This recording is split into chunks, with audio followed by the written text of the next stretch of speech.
Hey guys, Naz here with another video. In this video, I'll be giving you my brutally honest review of the Diofield Chronicles.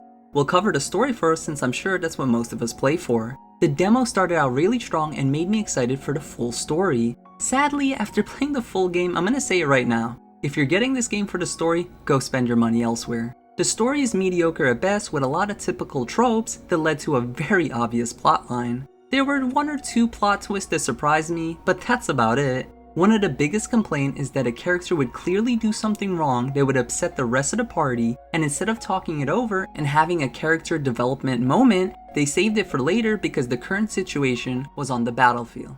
Okay, I get that, right? When they went back to the base where it's safe, they never had to talk. Perhaps the story writer wanted us to believe they did, but the very next chapter the character repeats the same things, making it feel like they never had that talk to begin with, and this was very frustrating because it's the same, oh, we're on the battlefield, we'll discuss it later, multiple times. Then we have the side quest which had a handful of opportunities to dive deeper into some characters, but they just walked away.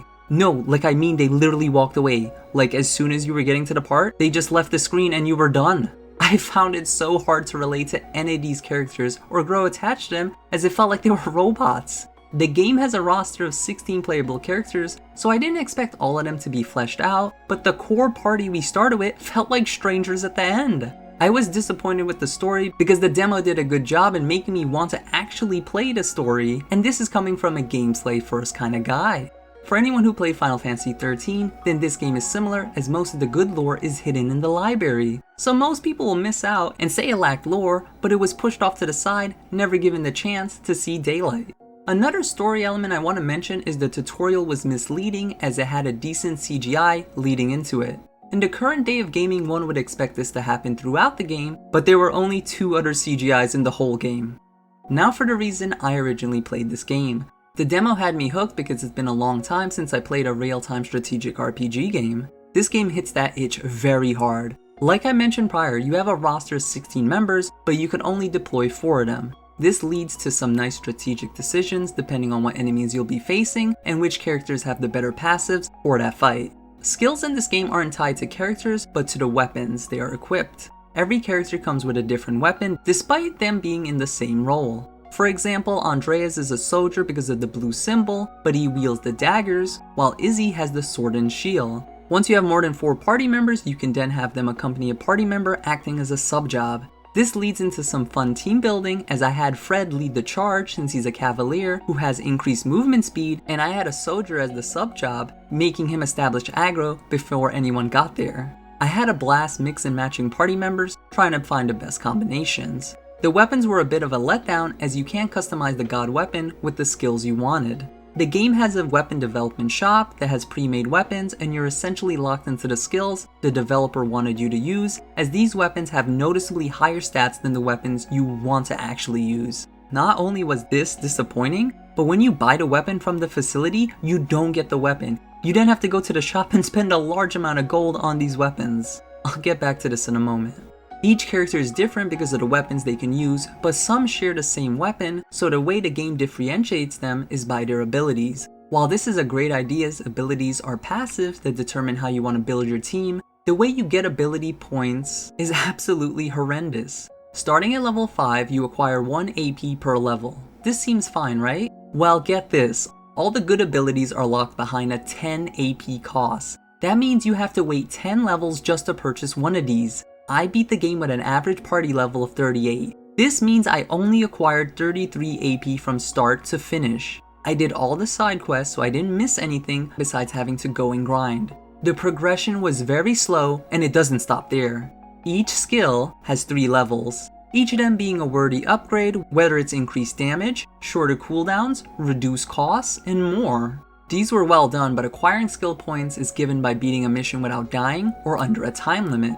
I didn't have an issue with this as I did meet the requirements, but the problem lies where SP is shared across all 4 roles. This leads you into giving breadcrumbs throughout the game until you get to the very end where you finally have enough SP to have your team come to life.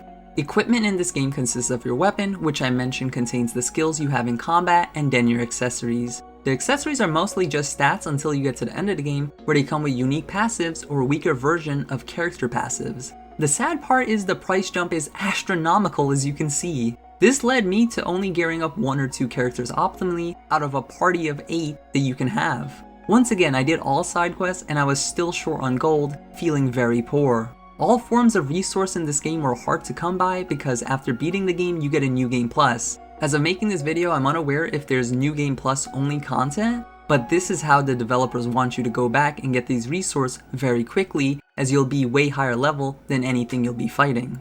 As someone who enjoys a game for good gameplay, I'm mixed on this one. While I had a blast min-maxing, I also couldn't fully get anyone truly online with how hard it was to acquire these resources. Overall, I could see many enjoying the game because I'm in the minority, but these are valid points most people will soon realize as they play. I want to mention I didn't do any extra grinding because I wanted a challenge. I played on hard mode and only did each mission once, hoping that me being underleveled will put me at a disadvantage, so I had a harder time. To my surprise, I beat multiple bosses underleveled, with the very last boss being 10 plus levels above me, and I made it look like it was a trash fight. I was really hoping for a harder difficulty after beating the game, but unfortunately that isn't a thing. While we're on gameplay, the battlefields were very pretty to look at, but after doing all the missions, I couldn't help but feel like they reused a lot of assets. Even though the game has us going to various locations, it felt like there were only 5 maps. There was hardly any environmental influence whether you were fighting in the forest or a city area, as the only environmental I found was explosive barrels on a few maps. These did moderate AoE damage and stunned anyone caught in the explosion, which was nice. Some nice additions they could have added were having enemies slow down while they were moving through water, or having enemies take more damage when you're on the higher ground, and vice versa. But there was none of this.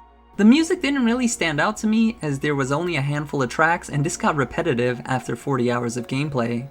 I don't know where to put this, but the character models felt like they were made from the PlayStation 2 days at best. The lighting was weird as it didn't match the environments to their facial shadows, and the lip didn't match the words. It was clear this was a budget project, and I don't personally care, but I figured it was worth mentioning for those who do. Overall, I do recommend this game for anyone who likes a real-time strategic RPG game, because Diofield Chronicles has a very good base, and with a little extra work, this game can be very good. Unfortunately, the story writing was weak on top of the combat balancing and resource management, making me give this game a 6 out of 10. I'd wait for a sale for anyone on the fence on buying this game. And if this video brought value to you, please leave a like and consider subscribing to see more, as I play a wide array of RPG games and I break them down just like this. I also plan on making builds, so check out the channel. Until the next video, I'll see ya.